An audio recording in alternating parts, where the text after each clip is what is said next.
Bonjour et bienvenue dans l'Almanach des Faits Célestes. Je suis ravi de vous retrouver pour vous présenter le bulletin astronomique pour la période du 27 décembre au 2025 au 3 janvier 2026, la deuxième phase de la troisième lune d'automne nord-printemps-sud. Oui, jusqu'à la nouvelle lune de janvier, le 18 janvier, nous sommes encore en lune d'automne. Donc moi, c'est Claire Henrion, montreuse d'étoiles, animatrice astronomie et astrologue. Je vous emmène de semaine en semaine, ou plus exactement de phase lunaire en phase lunaire, vous préparez à voir ce que vous allez voir et savoir ce que vous ne verrez pas de tous les événements célestes, les pieds sur terre, la tête dans les étoiles, les mains à l'œuvre, le corps même à l'œuvre et le cœur joyeux. Alors c'est parti. Merci pour vos commentaires, vos j'aime, vos likes et vos partages. Je suis vraiment ravi de voir que nous augmentons un petit peu de mois en mois, de semaine en semaine, de mois en mois, lentement, le nombre d'abonnés de cette chaîne pour laquelle je ne fais pas vraiment de pub.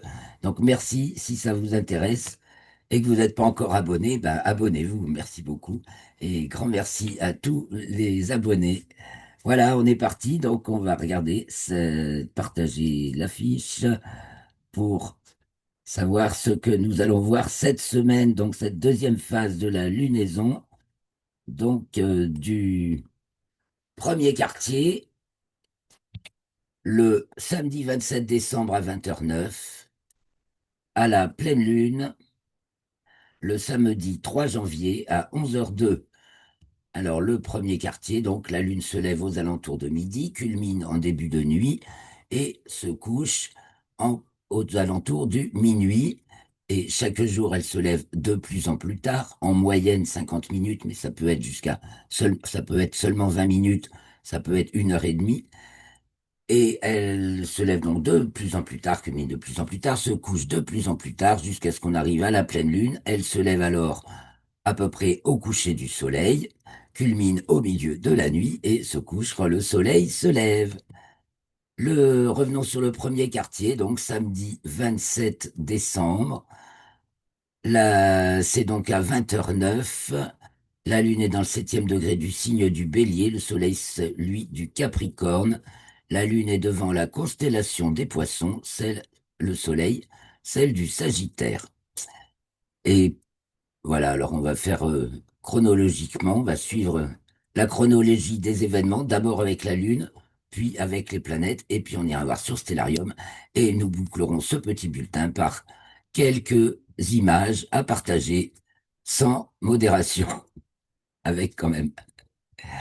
Donc ce jour du premier quartier, le samedi 27 janvier, ça commence par une conjonction de la Lune à Saturne, la Lune conjointe à Saturne, puis à Neptune, juste avant le premier quartier. Tout ça, c'est le samedi 27 décembre. Donc à 1h41, elle est conjointe à Saturne dans le 26e degré du signe des Poissons. Et le samedi 27 décembre, toujours à 8h02, elle est conjointe à Neptune dans le 30e degré du signe des Poissons. Saturne est revenue devant la constellation des Poissons, car elle a repris son mouvement direct. Ensuite, donc pour le premier quartier, on a la Lune, d'abord, elle entre en Bélier, dans le signe du Bélier à 8h02, et le premier quartier a lieu à 20h09, donc 7e degré déjà du signe du Bélier. Ensuite, la Lune entre dans le signe du Taureau lundi 20 à 12h57. Elle monte au fait, hein, toute la semaine, elle monte en déclinaison et à peu près aussi en latitude, ce qui fait qu'on va la voir culminer chaque jour de plus en plus haut. Et on va avoir une pleine lune très très haute dans le ciel. La précédente était aussi très très haute, c'est à peu près à la même hauteur. Donc elle sort des limites zodiacales nord le mercredi 31 4h24. Et donc, elle monte en déclinaison, ce qui se traduit par sa montée en hauteur de culmination dans notre ciel de l'hémisphère nord. Et ça, c'est mercredi 31 décembre. Le même jour, mercredi 31 décembre, elle est conjointe à Uranus. Donc, tout ça se passe très haut dans le ciel. Uranus qui est dans le 28e degré du signe du Taureau, qui est encore rétrograde. Puis elle entre dans le signe des Gémeaux, mercredi 31 décembre à 14h13. Elle est donc conjointe aux Pléiades dans la foulée, puisque les Pléiades marquent de nos jours le premier degré du signe des Gémeaux, en raison de la précession des équinoxes. Ensuite, le jeudi 1er janvier, la Lune est conjointe à Aldébaran. Alors là, elle passe très haut au-dessus de l'étoile, à 7h30, donc ça se voit plutôt en début de nuit, la nuit du 31 au 1er. Donc on a très joli spectacle, hein, enfin, parce qu'on a la Lune à côté des Pléiades et d'Uranus. Alors on verra pas trop ni les Pléiades ni Uranus, mais tout ça c'est dans le même secteur et puis c'est devant la constellation du Taureau. Et puis on a une Lune de plus en plus haute, donc elle atteint sa latitude maximale aussi le 1er janvier à 7h44. Et puis en plus elle est au périgée, au plus près de la Terre, le 1er janvier à 22h51. Donc elle est aussi conjointe à l'étoile Elnat, très haut, donc qui est la bêta du taureau, qui marque le bout de la corne du taureau. Et là, elle passe tout près de l'étoile, 26 minutes au nord de l'étoile. Enfin, la Lune passe en dessous, au sud de l'étoile, et l'étoile donc est au nord. C'est ce vendredi 2 janvier qu'elle atteint sa déclinaison maximale à 9h11. Elle est donc hors limite zodiacale depuis le 31 décembre 4h24 jusqu'au 4 janvier 14h20. Elle entre alors dans le signe du Cancer, vendredi 2 janvier à 14h09, et la pleine lune advient le samedi 3 janvier à 11h02. Donc elle est dans le 14e degré du signe du Cancer, le Soleil, celui du Capricorne. La lune est devant la constellation des Gémeaux, le Soleil, celle du Sagittaire.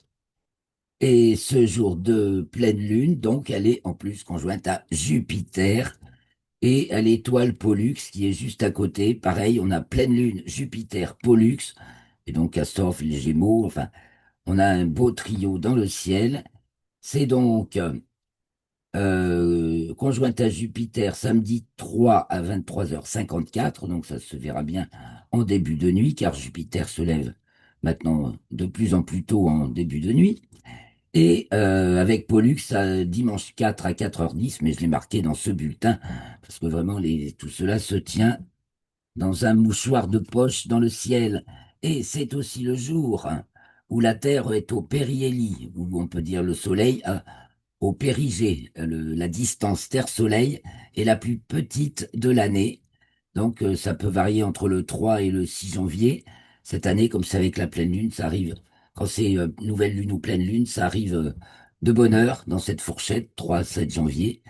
Donc Terre au périhélie conjointe à Jupiter pour la pleine lune, hein. Enfin périhélie, ou plus petite distance Terre-Soleil. 14e degré du signe du Cancer en héliocentrique, donc Soleil, 14e degré du signe du Capricorne en géocentrique. Alors, à part ça, que font les autres planètes? Que font les planètes?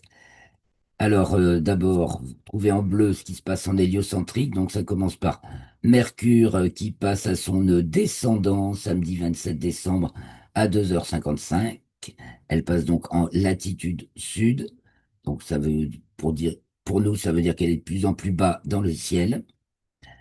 Nous avons aussi Vénus qui entre dans le signe du Capricorne samedi 27 à 9h06. Elle y reste jusqu'au 15 janvier. Je finis avec l'héliocentrique. Mercredi 31, Mercure entre dans le signe du Sagittaire à 2h30 et elle y reste jusqu'au 10 janvier. Voilà pour l'héliocentrique, hormis la distance la plus petite, le périhélie de la Terre, la distance Terre-Soleil la plus petite. Maintenant, nous revenons les pieds sur Terre. Nous allons voir donc nos planètes. Mercure qui arrive devant la constellation du Sagittaire. Bon, maintenant on voit plus Mercure, hein. Mercure est du matin encore, mais jusqu'au premier quartier, il y a encore une chance de la voir pour la semaine du 27 décembre au 3 janvier. Elle se rapproche dangereusement du Soleil, on ne peut plus la voir. Elle va rester devant la constellation du Sagittaire jusqu'au 20 janvier. Comme le Soleil, il est aussi devant la constellation du Sagittaire. Donc voilà pourquoi on voit plus Mercure. Du coup, Mercure entre aussi dans le signe du Capricorne, jeudi 1er janvier à 22h10. Elle y reste jusqu'au 20 janvier.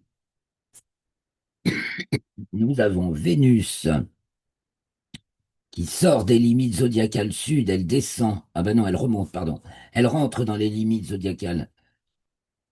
Elle rentre dans les limites zodiacales sud. Elle était au plus bas, hors limite zodiacale sud, depuis, je vais vous dire ça, je ne sais pas marqué sur ma fiche, depuis,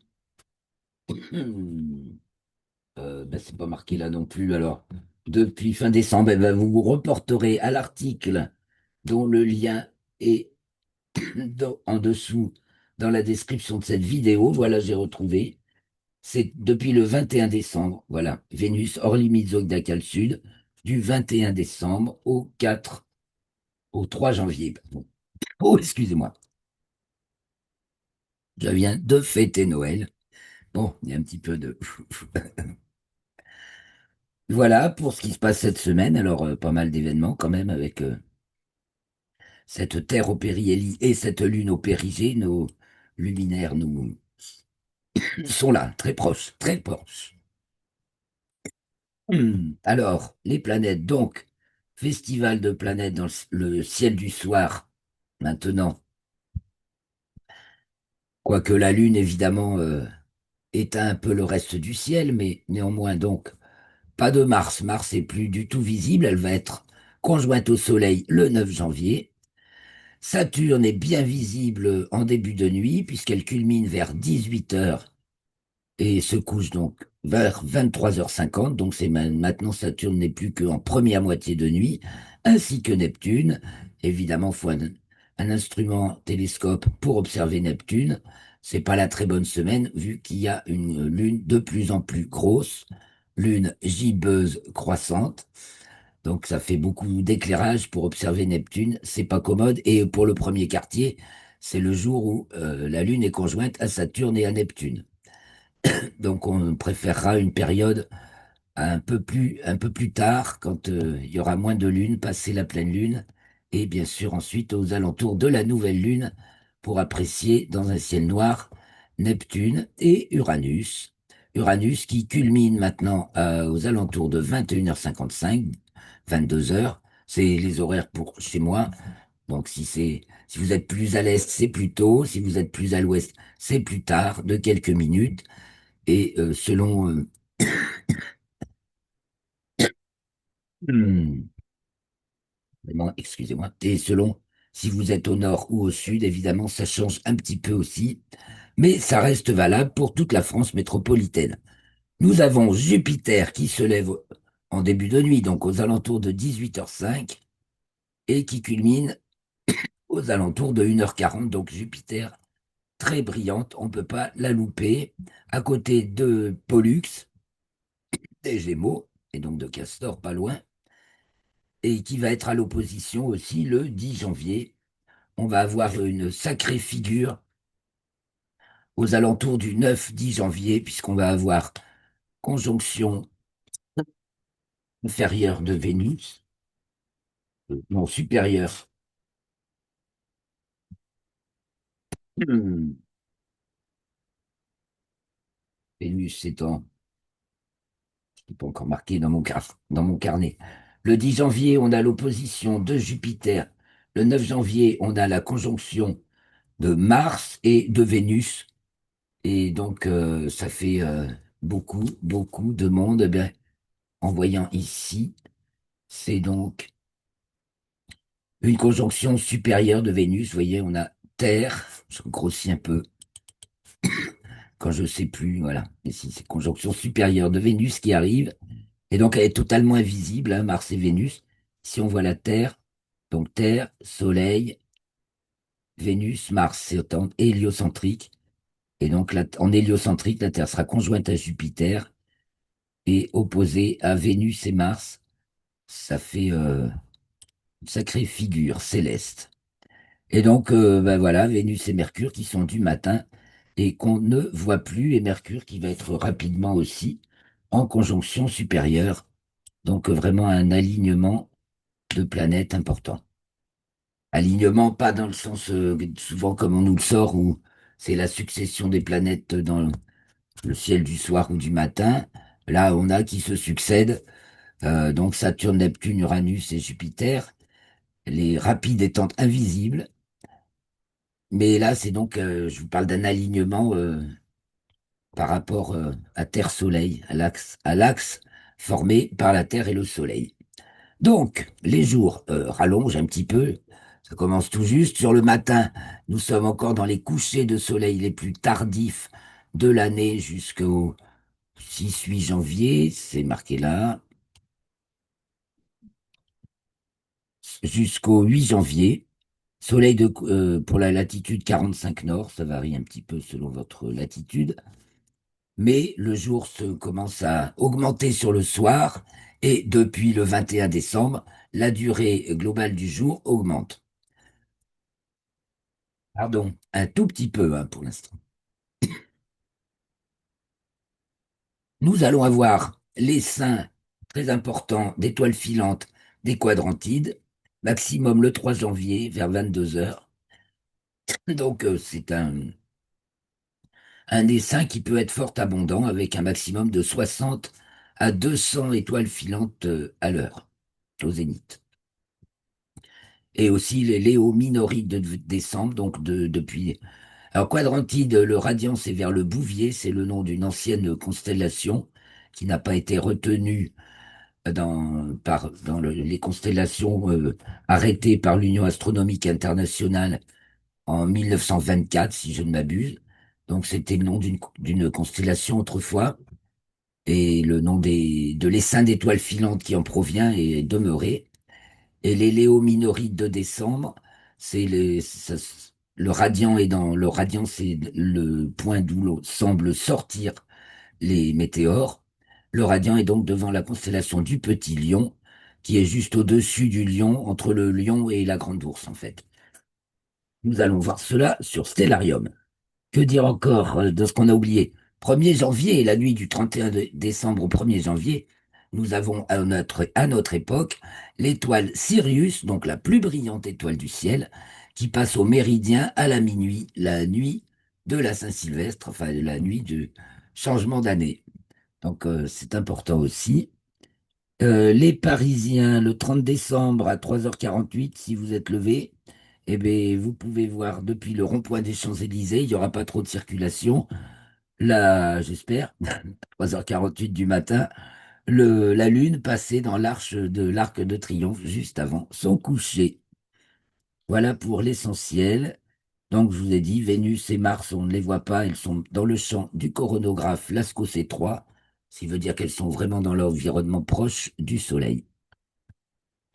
Allons voir sur Stellarium maintenant ce que nous allons voir. Donc, voici, nous sommes le 27 décembre dans l'après-midi.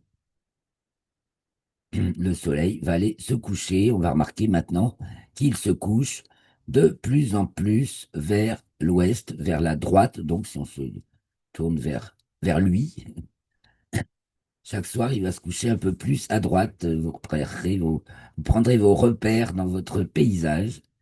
Donc, 16h38, 17h38, ça y est, il s'est couché à 17h18. Et bien sûr, c'est encore le crépuscule, mais il n'est pas très long.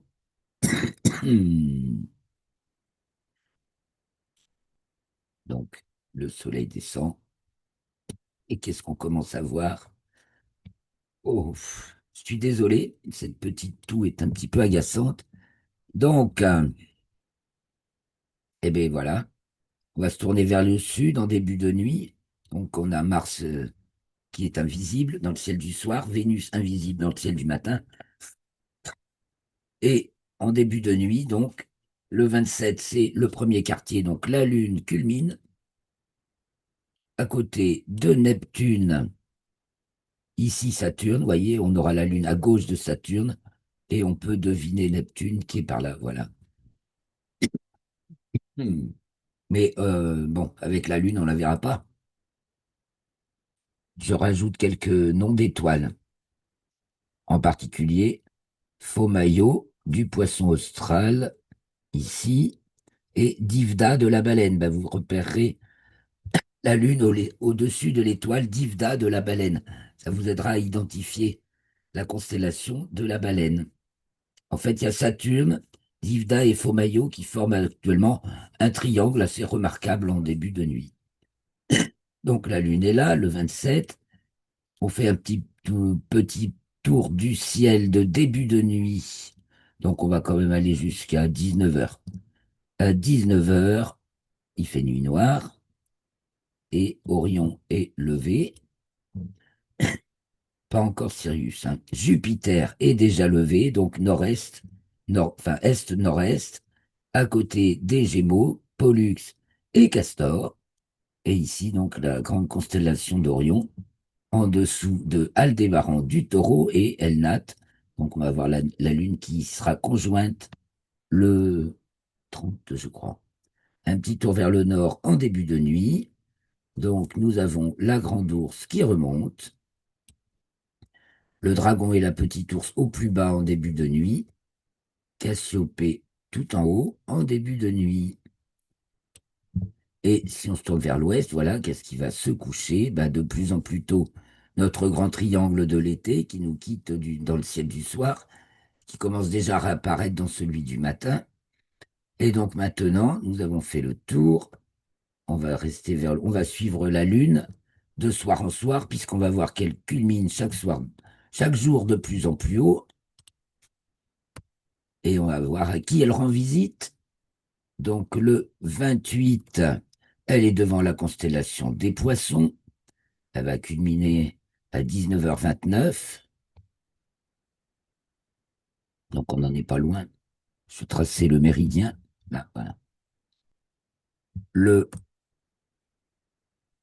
29, elle arrive devant la constellation du Bélier. Je suis la Lune, hein. J'enlève le méridien. Elle culmine à 20h20. Le 30 décembre, toujours devant la constellation du Bélier, elle s'approche des Pléiades et d'Uranus. Donc elle est chaque soir de plus en plus grosse, gibbeuse croissante. Le 31 au soir, la nuit du réveillon, donc là on l'aura au-dessus, ce qu'on verra bien, c'est Lune en dessus d'Aldébaran, du Taureau, et Orion. Voilà, ça va faire un grand spectacle céleste, ça. Et elle vient d'être conjointe aux Pléiades ici et à Uranus, donc c'est le 31 décembre. Le lendemain, je la remets au milieu, elle va être conjointe à Elnat. Voilà, ça se passe la nuit du 1er au 2 janvier. Et donc là, elle rase l'étoile Elnat. À quelle heure? Je ne sais plus, je vais lire ça. Euh,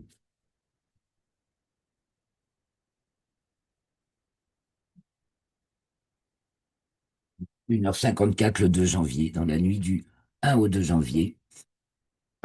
Et nuit du 2 au 3 janvier, ben, c'est là qu'on appréciera la pleine lune, en fait, puisque elle est à 11h02 le matin, elle est quand même dans le matin. Donc, le 2 janvier au soir, on va suivre cette pleine lune de la nuit du 2 au 3 janvier. Donc, vous voyez, Jupiter n'est pas loin. Donc, la lune, ce jour-là, elle se lève à 16h01, donc un peu 1 heure écart avant le coucher du soleil. Ensuite, là, il est déjà 19h01, on va la suivre. Allez, reviens au milieu, petite lune. Ah, voilà, 20h, 21h, 22h, 23h. Alors, on l'appelle la lune du loup, ou des loups. Alors, c'est une lune de nuit très, très froide qui est très haut dans le ciel ben, et c'est les périodes où traditionnellement on craignait beaucoup les loups parce que quand il y en avait, et il y a des endroits où il y en a. Donc c'est au salon cette lune du loup, évidemment dans l'hémisphère sud c'est une lune d'été, mais pour nous c'est la lune d'hiver la plus prononcée. Donc là, il est 1 heure du matin, elle a déjà passé sa culmination, elle culmine à 0h30. Et donc, on va la suivre jusqu'au coucher. Donc, vous voyez, il y aura Pollux et Castor et Jupiter surtout à côté. 1 heure, 2 heures, 3 heures. Elle est du côté ouest maintenant. Et voilà, elle va se coucher à l'ouest-nord-ouest à 8h53. Donc déjà après le lever du soleil, car elle est très haute, justement, en forte latitude nord. Donc elle a une course plus grande que le soleil à la saison opposée, donc que le soleil d'été. Voilà pourquoi elle se lève bien avant son coucher le 2 au soir et qu'elle se couche bien déjà après son lever le 3, le jour même de la pleine lune qui vient à 11h02, donc la nuit d'après, on verra encore une lune bien ronde. Voilà pour ce petit tour du ciel. Je vous ai parlé des quadrantides, donc elles sortent. Le radiant des quadrantides, ça c'est les léominorides de décembre, vous voyez, radiant sous la grande ours. Et quadrantide, c'est là-haut, à côté du bouvier. Donc ici, nous sommes, que je me mette un petit peu quelque chose de cohérent pour vous, là, du côté de l'Est. À 1 heure du matin, le bouvier s'élève, Arcturus du bouvier. Le grand triangle de l'été commence à réapparaître, donc au nord-est. Nous avons, si on a le nord ici à gauche, voilà. On a donc le dragon, la petite ours et la grande ours qui remontent, avec Arcturus qui est dans le prolongement de l'arc formé par la queue de l'ours. Et donc, on va peut-être voir fuser beaucoup d'étoiles filantes. Je vais vous partager les quelques images que j'ai sélectionnées pour vous cette semaine et vous retrouverez ces images, peut-être quelques autres et tous les détails dans l'article dont le lien est en bas de la vidéo. Alors voici justement Uranus qui est en très bonne posture d'observation en ce moment, si ce n'est bien sûr la Lune quand elle est juste à côté. Et donc Uranus photographié par un membre de la Société astronomique de France, une photo très très réussie, ma foi, franchement, et on voit bien la couleur de la petite bille bleue d'Uranus telle qu'elle apparaît dans les télescopes, mais là on voit que c'est une belle photo, on voit beaucoup plus de choses bien sûr que dans un télescope. Alors je tourne par là, ça une vue de James Webb Telescope en infrarouge de la fusion de deux galaxies, donc c'est absolument magnifique. Voilà, fusion de deux galaxies par l'œil infrarouge du James Webb Telescope. Je vous laisse apprécier. Et puis ici, une vieille image déjà, hein, puisque c'est de la sonde Cassini qui se dirigeait vers Saturne. Elle est passée à côté de Jupiter. Ici, c'est Jupiter et puis Europe et Io, deux lunes de Jupiter, qui passent devant la grande tache rouge de Jupiter, vue par la sonde Cassini, alors qu'elle se dirigeait vers Saturne. Elle est bien sûr passée.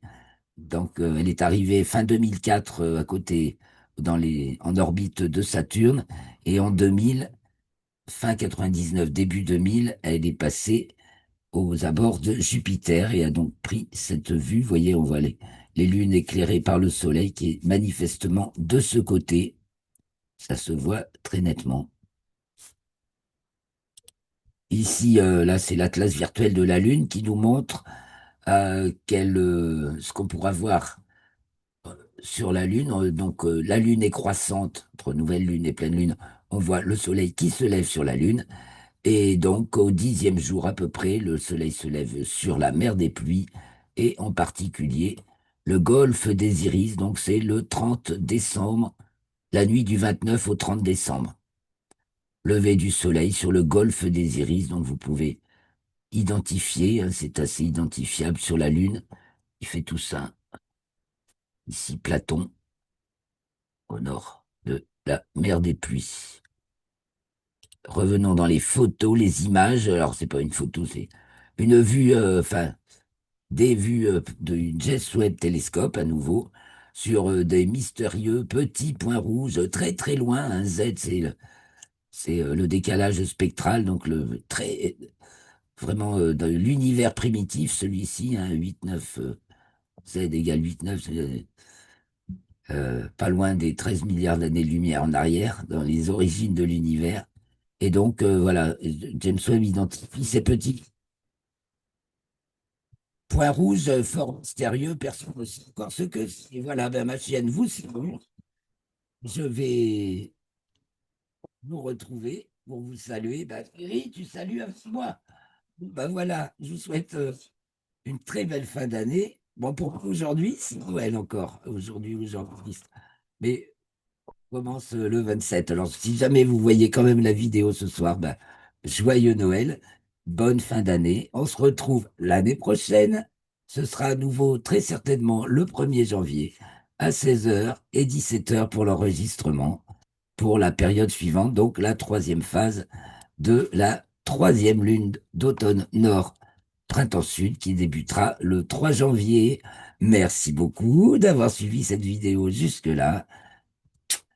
Je vous salue avec toute mon affection et toute ma reconnaissance. À bientôt. Passez de bonnes fêtes.